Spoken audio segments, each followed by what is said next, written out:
Coming out to the Planning Commission tonight, March 28th. Would like to open this meeting by having a roll call. Chairman Cox, Here. Vice Chairman Ferris, Here. Commissioner Mondragon. Here. 3 present. We have a quorum. Would you rise for the Pledge of Allegiance?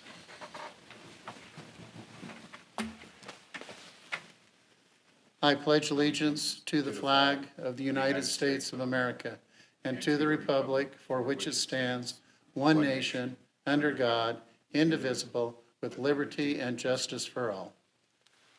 Thank you. Be seated.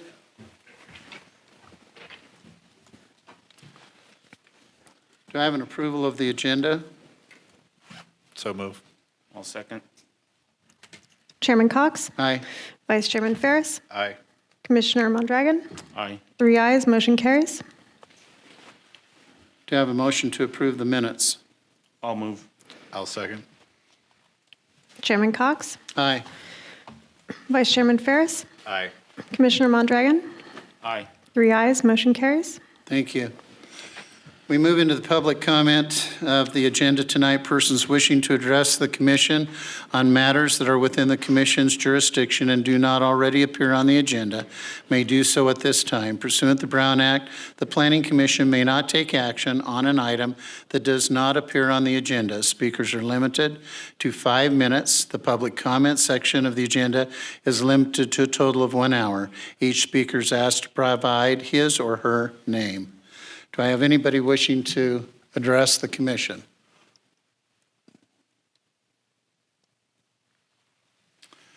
Seeing none, we will move on. Would like to open a public hearing. At this time, it is 6:02.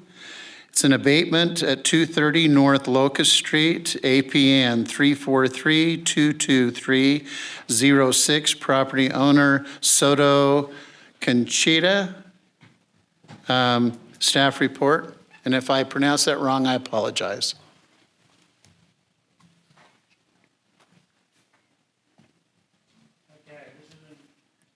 This on? There you go. Yeah, the property owner is Ms. Conchita R. Soto and her husband Daniel P. Soto, who is deceased. 2692 Highland Avenue, space 123, Highland, California.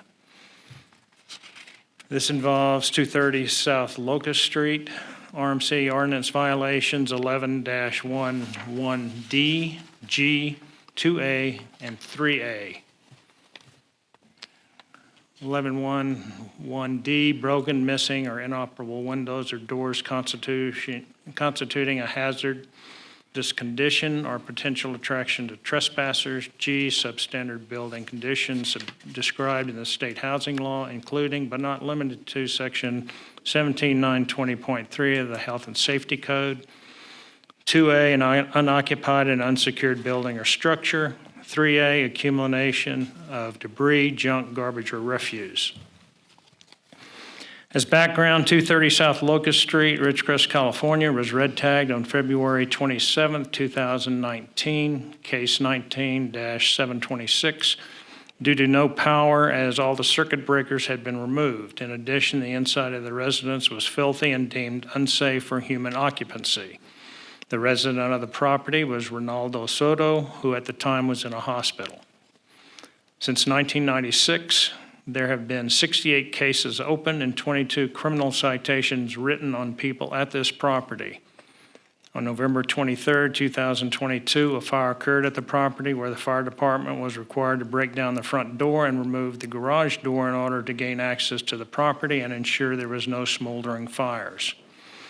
Since that time, there have been several complaints from neighbors about this property due to it being open and trash blowing from the garage. All doors and windows are unsecure, and there is debris everywhere, inside and out. The ceiling in the back area of the house where the fire appears to have started has been removed by the fire department. However, it appears the house is structurally sound. Since the fire, I have attempted to contact responsible individuals to board up all broken doors, windows, and clean up the lot. However, there has been no response. Letters mailed to the last known addresses have been returned as not known, unable to forward, and telephone numbers called have been disconnected. In addition, a review of the Kern County property tax site revealed someone is paying the property tax on the property, currently up to date in payments, although the Kern County tax personnel couldn't advise who was paying it, as it appears it was an online payment. A review of databases revealed a Ridgecrest post office box for Conchita R. Soto. 2 letters were mailed to her to include the notice of pre-abatement public hearing to abate property letter. However, to date, no contact with her has been made. The letter mailed to the post office box was returned February 28, 2023, noting not deliverable as addressed, unable to forward. On March 7, 2023, the letter addressed to the Highlands, California address was also returned with the same message. On January 25, 2023, the law office of Jones Mayer was contacted regarding the feasibility of doing a receivership on the property. On March 2, 2023, they advised the property has a franchise tax board lien of $3,500 and a private deed of trust loan of $270,000. Jones Mayer suggested selling the property as is for $100,000. Based on these facts, the receivership option was not financially feasible for the city.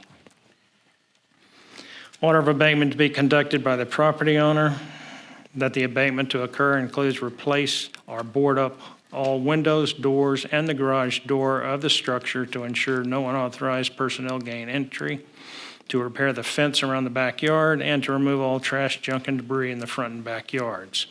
That the abatement to be completed or notification obtained by the code enforcement officer that the services of a contractor have been obtained and verified to do the abatement no later than April 11, 2023.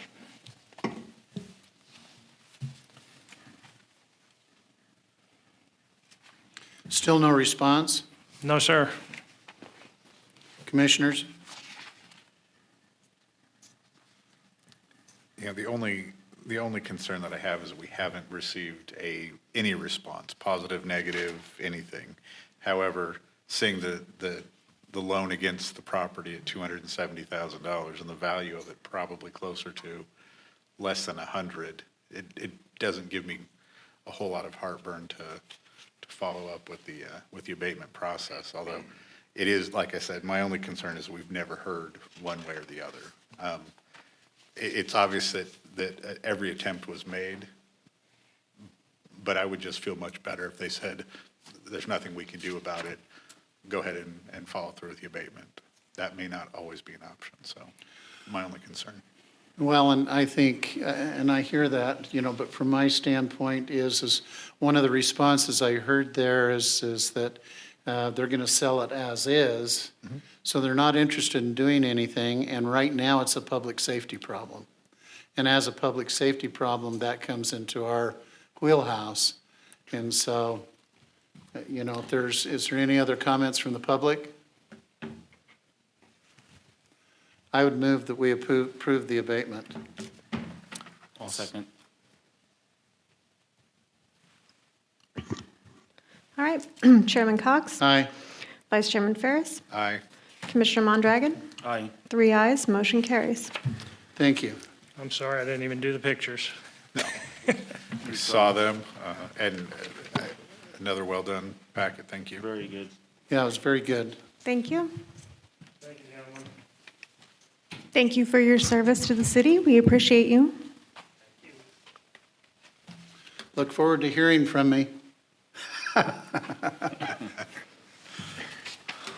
Okay. All right. Moving on to item 2, site plan for review, SPR 2301, a tentative parcel map, TPN 12503, possesses to subdivide a 4-acre parcel into 5 parcels. SPR 23-01 proposes to use the parcel 1, 3, and 4 as fast food and parcel 3 and 5 as retail use, APN 480-010-12. Application is Cornerstone Engineering. Is he on the phone at all? Okay. Staff report? Okay, so this property is a vacant parcel located at 899 South China Lake Boulevard. Its general plan designation is commercial. Its zoning is general commercial. The surrounding property is general commercial as well. And then to the west is single-family residential. The single-family residential is the same property owner as this vacant parcel. Also, the Bowman Channel is south, and then the new development, the Oasis, is across the street.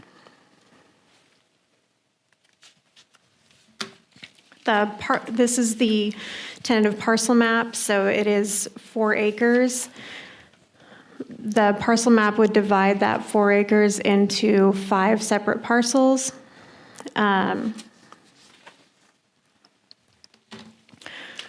The parcel map, if you look at the resolution, I just want to call out attention to Exhibit 3 in the resolution. It's all the way towards the end, but there is 2 different approval dates, so I just want to make sure that you guys are familiar with that. Because parcel maps are approved for 3 years and site plans are approved for 2 years, so 12 months. So if this is approved tonight, then your approval times do differ. So the tentative parcel map would be this, as you see right here, and so that has an approval for the original 36 months, and then the site plan has a 24-month approval period. And then this is the site plan. The site plan includes the 2 proposed retail uses and 3 proposed fast food uses. As you normally see building elevations in your site plan reviews, this does not include it because the applicant, they're currently negotiating prospective tenants for this, and so those are of a sensitive nature, and so they're not disclosing that at this time. However, the municipal code does give staff the ability to waive any requirements, and so just due to the sensitive nature of this, staff is waiving that requirement.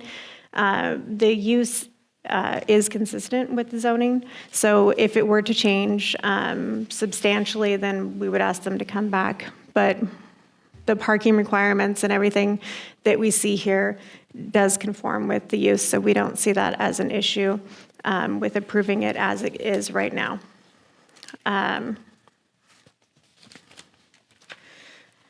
The site plan has all the parking, like I said, the landscaping, and then also you'll see there's a signal, it's a 3-way signal on China Lake Boulevard for access, and then it also includes the, on this side over here, there's the crossing across the Bowman Channel, which is also included in this site plan. So that would provide access to this whole commercial center here.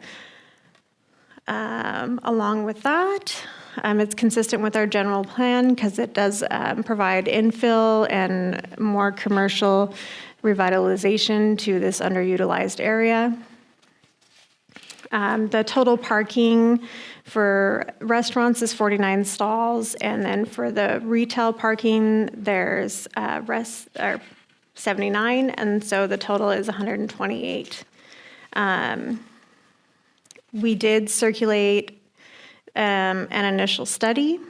We did not get any comments. That went to the state, and that was a 30-day circulation. No comments came back. That was for a negative declaration, and so that is saying that there would be no possible significant impact to the environment due to this being a heavily already disturbed site, and there's no value for a natural habitat or anything else there. The initial study is also included in your packet. Also, a 300-foot notice was circulated for public hearing that we're here tonight, and no comments were received by email prior to the meeting. So staff is recommending approval of the site plan and the tentative parcel map. If you have any questions, Daryl is on the line. Travis is on the line. If you have any questions about the public works, which is the traffic. Also, too, I did not mention the drainage will go off-site into the channel that's already there. So there won't be any on-site space that's wasted when we have a channel that's available right there. So, if you have any questions, that concludes my staff report. So commissioners, you want to put the site plan back up, please? Did you understand the two approvals, the one we're working on tonight and the one that was previous? Yeah. Commissioner Mondragon? Yes. Okay. So that history-wise, we originally approved this with the crossing at the Bowman Channel, and they've come back with this site plan, and they're wanting the ingress regress here on China Lake Boulevard with a three-way stoplight. The elevations are not going to be there, but that's okay because, you know, whoever's going to build is going to have to conform to the elevations anyway. Parking is there. There's no environmental impact. The original plan just on the site was some water detention on the site. I think it's much wiser to put it into the Bowman Channel and maximize the development of the property. So from my standpoint, I don't have any particular questions. Commissioners, do you have any questions for either Mr. Witten, the engineer, or for Travis, our engineer? I don't. I remember this from 3 years ago, so. Well, Mr. Witten spent a lot of time with us in Infrastructure Committee to get the bridge and some other things before it came to the Planning Commission for initial approval. So if this isn't built out, this particular site plan will or parcel, you know, the site plan will expire in 2 years. And so any questions for either one of them? But he's done a lot of work on this to make this work for them. And I don't see any problem. So I would propose that we approve Resolution 2301. I will second. It is actually 23, It's what? it's 23, what is it? Oh, 07. yes, 2307. Thank you, Daryl. 2307. Okay. Chairman Cox, Aye. Vice Chairman Ferris, Aye. Commissioner Mondragon, Aye. 3 ayes, motion carries. Thank you all. Appreciate your time. Thanks, Thank you, Daryl, for coming. Okay, we're going to continue item 3, which is site plan review, a general plan amendment, the GPA 20-01 and zone change for 2201. We're going to continue that to our next meeting. Moving on, at that point, we can close the public hearing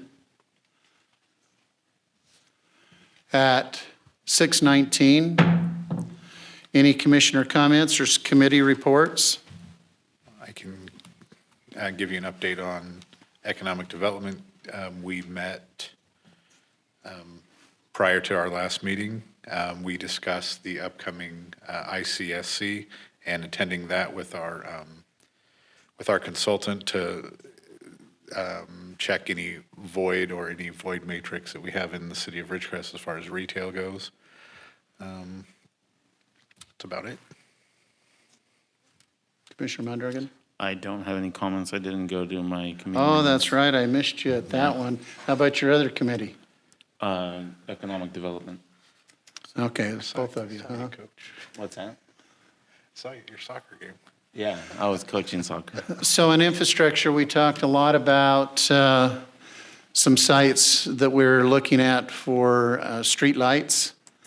And we made a recommendation. One of the things that Travis brought to us was a particular piece of equipment that has a kind of a bird's eye view of an intersection that'll count the cars, look at the speed, and so on and so forth, so that we can kind of internally do our own traffic studies.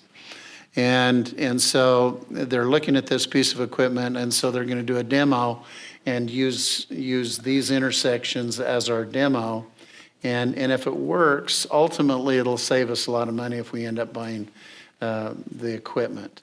And we talked about some of the safety issues, some of the things the police department is facing at these intersections.